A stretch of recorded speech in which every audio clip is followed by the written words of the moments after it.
Գունավոր սնունդ, ինչ է նշանակում գունավոր սնունդ։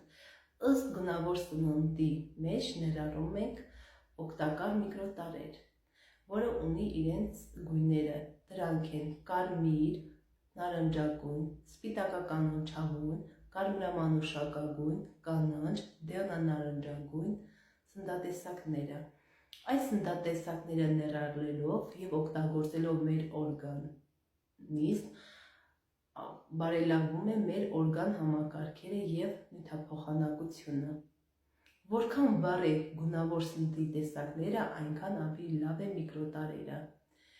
Գունավոր բանջարեղենները և մրգերը ունեն 2500 օգտակար ֆիտոնուտրիդներ։ Ֆիտոնուտրիդները ներառելով մեր օրգան համակարգեր, բարելավում է մեր ամբողջ օրգանիզմը։ Եղեք տեղեկացված,